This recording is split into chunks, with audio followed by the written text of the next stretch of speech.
नमस्कार, आप देख रहे हैं मेर दर्शन और आज के बुलेटिन के साथ मैं हूं निशा। आज के मेर दर्शन के बुलेटिन में आप सभी का स्वागत है। अनलॉक 5 की गाइडलाइन जारी कर दी गई है। जी हां, आपको मैं बताती हूं क्या गाइडलाइन जारी की गई है। 15 अक्टूबर से सिनेमा घर, मल्टीप्लेक्स और स्विमिंग पूल आदि खोलने के आदेश जारी किए गए हैं, लेकिन नियमों का पालन करना सभी के लिए बहुत जरूरी होगा। जैसे केवल 50% ही लोग उसमें एंट्री कर सकेंगे, सभी को फेस पे मास्क लगाना होगा और सोशल डिस्टेंसिंग का पालन करना बहुत जरूरी होगा। दूसरी ओर गाइडलाइन आई है कि 15 अक्टूबर के बाद शिक्षण संस्थान खोलने के भी भारत सरकार ने राज्य सरकार को आदेश दे दिए गए हैं, जो अब अनुमति राज्य सरकार अपने आधार पर तय करेगी कि स्कूल, शिक्षण संस्थान खोले जाएं या ना खोले जाएं। दूसरी ओर अभिभावकों की सहमति बहुत जरूरी होगी। अगर अभिभावक सहमत हैं तो ही शिक्षण संस्थान में बच्चों को आने की अनुमति दी जाएगी। सबसे बड़ी बात कि जो क्षेत्र कंटेनमेंट जोन में आ रहे हैं, उन क्षेत्रों में 31 अक्टूबर तक लॉकडाउन रहेगा और सख्ती से उनका पालन भी कराया जाएगा। आज के समाचारों के प्रायोजक हैं खेमचंद पहलवान, पूर्व सदस्य Uttar Pradesh Congress Committee, Arvind Kumar Gupta, Marwari Bhoj, Metro Plaza, Delhi Road, Meerut, doctor Bina Rani Agarwal, समाज सेविका, और सह प्रायोजक हैं बीजेएस पब्लिक स्कूल, पंचगांव, गढ़ रोड, मेरठ, माधुरी डांस एकेडमी, पल्लवपुरम, मेरठ। अब नजर डालते हैं दिन भर की हेडलाइंस पर, जिसके प्रायोजक है zoom digital movie world. Meerut में कोरोना की बढ़ती रफ्तार पर नहीं लग रहे ब्रेक, मौतों का सिलसिला भी बढ़ रहा है रोज। प्रशासन में स्वास्थ्य विभाग की बढ़ रही है चिंता। हिंदू राष्ट्रीय सेवा संघ के सदस्यों ने यूपीएससी में उर्दू स्टडी को समाप्त करने के संबंध में जिलाधिकारी के माध्यम से प्रधानमंत्री को भेजा ज्ञापन। लोक जनशक्ति पार्टी मेरठ द्वारा हाथरस की दलित बेटी हत्याकांड के हत्यारों को फांसी की मांग को लेकर कलेक्ट्रेट पर किया प्रदर्शन व जिलाधिकारी के माध्यम से मुख्यमंत्री को भेजा ज्ञापन।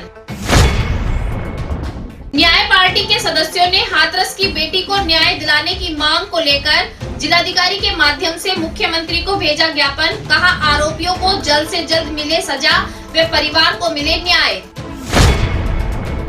शिवसेना के युवा सेना कार्यकर्ताओं ने प्रदेश की बिगड़ी कानून व्यवस्था पर राज्य सरकार को बर्खास्त करने व हाथरस की बिटिया को न्याय दिलाने व सीबीआई जांच कराने को लेकर जिलाधिकारी के माध्यम से राज्यपाल को भेजा ज्ञापन। प्रगतिशील समाजवादी पार्टी लोहिया के कार्यकर्ताओं ने हाथरस की बिटिया के साथ हुई घटना को लेकर हाथरस जिले के एसएसपी व डीएम को निलंबित करने व दोषियों को फांसी की सजा दिलाने के साथ साथ परिवार की आर्थिक सहायता की मांग को लेकर जिलाधिकारी के माध्यम से मुख्यमंत्री को भेजा ज्ञापन। अखिल भारत हिंदू महासभा के कार्यालय पर महासभा के राष्ट्रीय अध्यक्ष श्री चंद्र प्रकाश कौशिक का हुआ आगमन। हिंदू महासभा के अध्यक्ष व उपाध्यक्ष ने कहा कि 2 अक्टूबर गांधी जयंती को हिंदू महासभा मनाएगी दुर्भाग्य दिवस के रूप में। अनुसूचित जाति व अनुसूचित जनजाति अधिवक्ता एसोसिएशन ने हाथरस की बेटी के पीड़ित परिवार को 25 लाख रुपए की मदद, अपराधियों के खिलाफ रासुका लगाने व आजाद समाज पार्टी के राष्ट्रीय अध्यक्ष को जल्द से जल्द रिहा करने की मांग को लेकर जिलाधिकारी के माध्यम से राष्ट्रपति को भेजा ज्ञापन। थाना दौराला क्षेत्र की 15 वर्षीय नाबालिग युवती ने अपनी सगी मां पर घर से निकालने का लगाया आरोप व अधिकारियों से इंसाफ की लगाई गुहार। प्रथम all India 2020 JMS cricket tournament में बुधवार को चौहान क्रिकेट एकेडमी पिलखुआ ने जीते अपने दोनों लीग मैच। अब खबरें विस्तार से। हिंदू राष्ट्रीय सेवा संघ के सदस्यों ने यूपीएससी में जो उर्दू की स्टडी कराई जाती है उस पर रोक लगाने के लिए जिलाधिकारी के माध्यम से प्रधानमंत्री को एक ज्ञापन भेजा। उनका कहना है कि हम हिंदुस्तानी हैं और हमारे हिंदुस्तान में हिंदी पर ही जोर दिया जाता है। हिंदी और अंग्रेजी 2 भाषाओं का ही ज्ञान यहाँ पर दिया जाए। साथ साथ जो सरकार की ओर से मदरसों और मौलानाओं के लिए जो खर्चा आता है उस पर भी रोक लगाई जाए।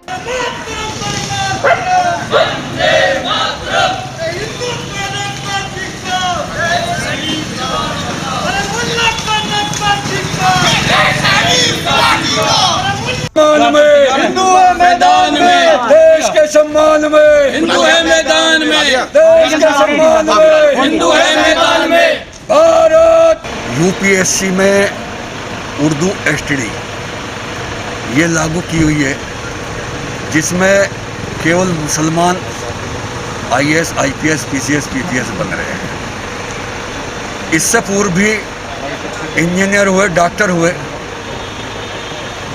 और वह सभी आतंकवादी बने।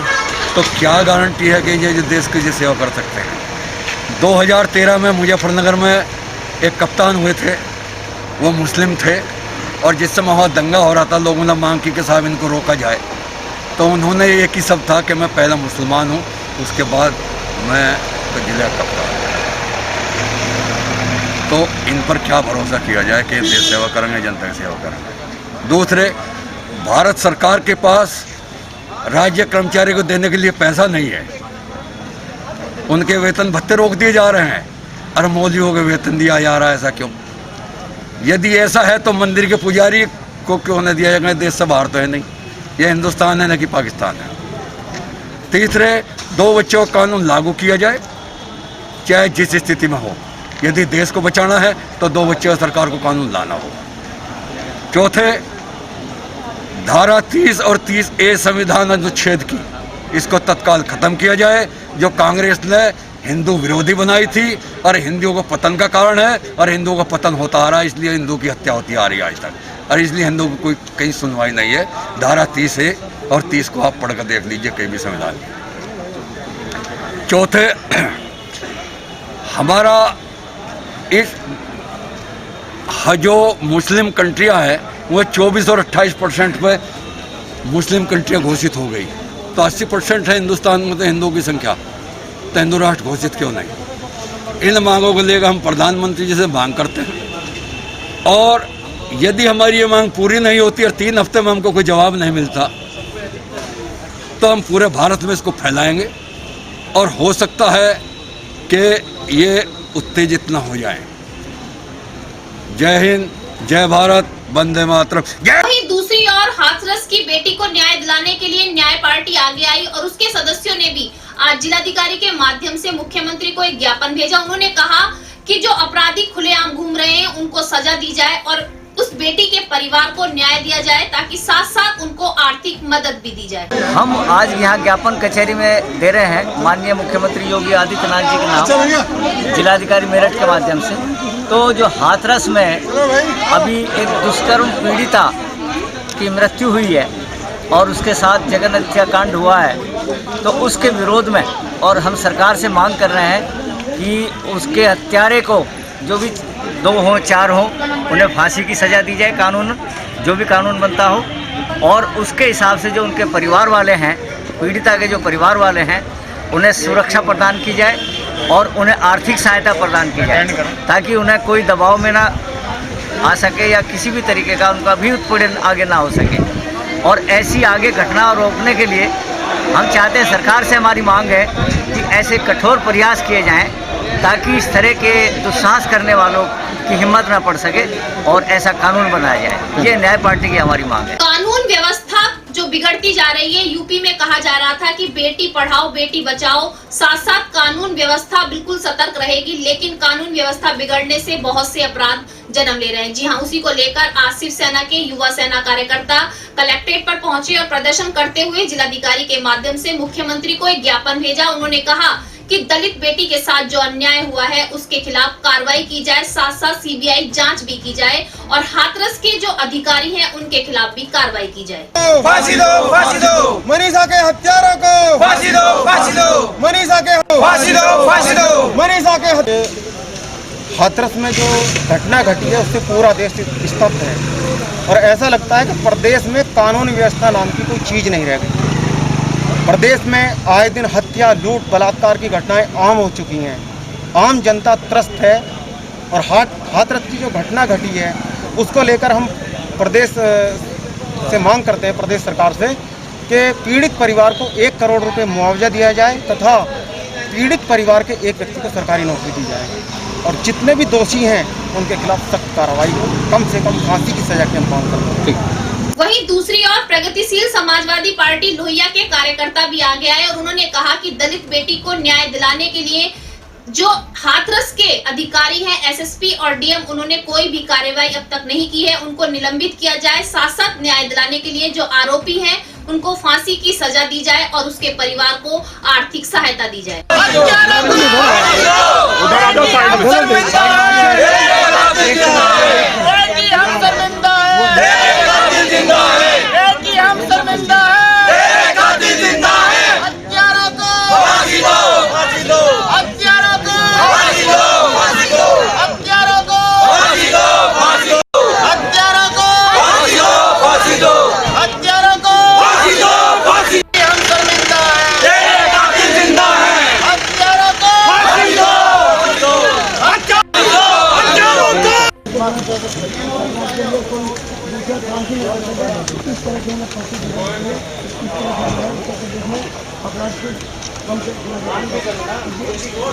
हम लोग आज यहाँ औरतों की सेफ्टी के लिए आए हैं। हमने डीएम साहब को ज्ञापन दिया है कि औरतें जो हैं अब घर से निकलने पे भी सोचने के लिए मजबूर हो गई हैं कि वापस घर पहुँचेंगी कि नहीं। रास्ते में ही उनके साथ छेड़छाड़ की जाती है। अब तो इतना क्राइम बढ़ गया है कि बलात्कार के बाद उनको जान से मार दिया जाता है। कोई ये नहीं सोचता, इतनी दरिंदगी फैल रही है कि कोई ये नहीं सोचता कि उनके पीछे उनका परिवार है, उनके छोटे बच्चे हैं, उनका पूरा परिवार बर्बाद कर दिया जाता है। और हम सीएम योगी जी से यही प्रार्थना चाहते हैं कि सिर्फ गायों के मुद्दों को लेके या ये पशु पक्षियों के मुद्दों को लेके और धार्मिक राजनीति करने से अच्छा है आप थोड़ा सा एम्प्लॉयमेंट को भी अगर आप एक स्टेप बाद में रखते हैं। कम से कम हम जैसी लेडीज़, औरतों और बच्चों, जो छोटी बच्चियाँ होती हैं 4-5 साल की, उन तक को नहीं छोड़ा जाता, बलात्कार किया जाता है और उसके बाद उनके प्राइवेट पार्ट्स को डिस्ट्रॉय कर दिया जा रहा है। अब तो ये चलन चल चुका है क्योंकि लोगों में खौफ ही नहीं है, सरकार कुछ नहीं कर रही है। जो ये लोग मनचले घूमते रहते हैं, छेड़खानी करते हैं, छेड़खानी की हम लोग कंप्लेन करते हैं, उस पर कोई कार्रवाई नहीं होती, इससे उनकी हिम्मत बढ़ जाती है और फिर बलात्कार जैसी वारदातों को अंजाम दिया जाता है और उसके बाद वो लोग उनको जान से भी मार देते हैं। अब आपकी क्या मांग है, क्या मांग करते हैं? हमारी यही मांग है कि आप इस मुद्दे को उठाएं और इस मुद्दे पे जो है ऐसा कानून लागू करें जो तत्काल सजा देने के लिए निलंबित किया जाए। किसी को भी, कोई भी अधिकारी हो, उनको तत्काल आदेश किए जाए कि जो भी कोई छेड़खानी करता है उसके लिए भी कोई सजा निर्धारित। जहां हाथरस की दलित बेटी को न्याय दिलाने के लिए सभी संस्थाएं और पार्टी आगे आ रही हैं, वहीं पर आज अनुसूचित जाति व जनजाति के अधिवक्ता भी आगे आए। उन्होंने उस दलित बेटी को न्याय दिलाने की मांग की, साथ-साथ 25 लाख रुपए उसके परिवार को मुआवजा दिलाने की भी मांग की। उन्होंने कहा कि उस पर रासुका लगाई जानी चाहिए, जो अपराधी हैं उनको जल्द से जल्द फांसी की सजा दिलाई जानी चाहिए, साथ-साथ उसके परिवार में किसी एक व्यक्ति को सरकारी नौकरी भी दिलाई जाए। बेटियों की सुरक्षा सुनिश्चित करो, लापरवाही पुलिस कर्मचारियों को बर्खास्त करो, लापरवाह पुलिस कर्मचारियों को बर्खास्त करो। तो कोई कुछ किसी के कुछ नहीं कर सकती। उस लड़के डंडल से मारा गया कि उसकी हड्डी तोड़ दी, उसकी जीभ इसलिए काटी कि वो नाम ना बता पाए क्योंकि गांव के ही दबंग थे। तो इन हालात में आज वजह ये हुई कि कल जब समाचार ये मिला कि जो 14 सितंबर को हाथरस के एक गांव गालिबन बेलूगढ़ है, उसके एक गरीब दलित महिला जब अपने खेतों में अपनी माँ के साथ काम करने जाती है, उसका भाई भी साथ था, वो भाई तो वहाँ से चला आता है तो माँ के पास से ही उसे थोड़ा सा सहारा मिलते ही उसको खींच। कलयुग चल रहा है, सभी जानते हैं। कलयुग में कलयुगी बेटे सामने आए हैं। मैंने आपको खबर भी दिखाई, कलयुगी बेटी सामने आई है, लेकिन आज कलयुगी माँ भी सामने आई। जी हाँ, आपको बताते चलें, इस कलयुग में कलयुगी माँ भी होती हैं, जो हमारे लिए सुनने में बहुत अजीब लग रहा है कि क्या माँ भी कलयुगी हो सकती है। जी हाँ, ऐसी घटना सामने आई थाना दौराला क्षेत्र से। एक 15 वर्षीय युवती ने आज जिलाधिकारी कार्यालय में पहुंचकर अपनी मां के खिलाफ तहरीर दी। मकान इसके नाम है? मकान इसके नाम है? मकान इसके जो बाप के नाम था, इसकी माँ का थोड़ा क्रॉप्टर हो जाए वो चलेगी। वो मकान को जबरदस्ती बदमाशी से बिकवा रही है। ये 2 बहन इसके साथ है, वो माँ इन्हें जबरदस्ती घर से निकाल रही है। माँ ने जो जबरदस्ती करके हम देखे तुझे वही मरवाऊंगा, जो मेरे सपोर्टर है उन्हें भी। ये सामान लेकर गए हैं, भर के लेकर गए हैं इसके घर। साहब, इस मामले को पूर्ण रूप से संज्ञान में लिया जाए और तुरंत कार्रवाई करी जाए इस पर। ये देखिए सर, सामान को कैसे भर के, इसमें कोई अनदेखी नहीं होनी चाहिए, कार्रवाई होनी चाहिए तुरंत ही। सर, मेरी मम्मी मेरे पापा एक्सपायर हो गए थे, मम्मी ने दूसरी शादी कर ली और घर बेच दिया। हमारा रोहिया में घर था, हम वहाँ पे गए तो कुलदीप है, बलकार है, गुरदीप, उन्होंने हमारे साथ मार पिटाई करी, बदतमीजी करी और हमें घर से बाहर निकाल दिया। आज के बुलेटिन में बस इतना ही। तेज और ताजा खबरें जानने के लिए देखते रहिए मेरे दर्शन। यदि आप भी हमारे साथ जुड़ना चाहते हैं तो नीचे दिए गए नंबर पर संपर्क करें और सब्सक्राइब करें MD न्यूज मेरठ।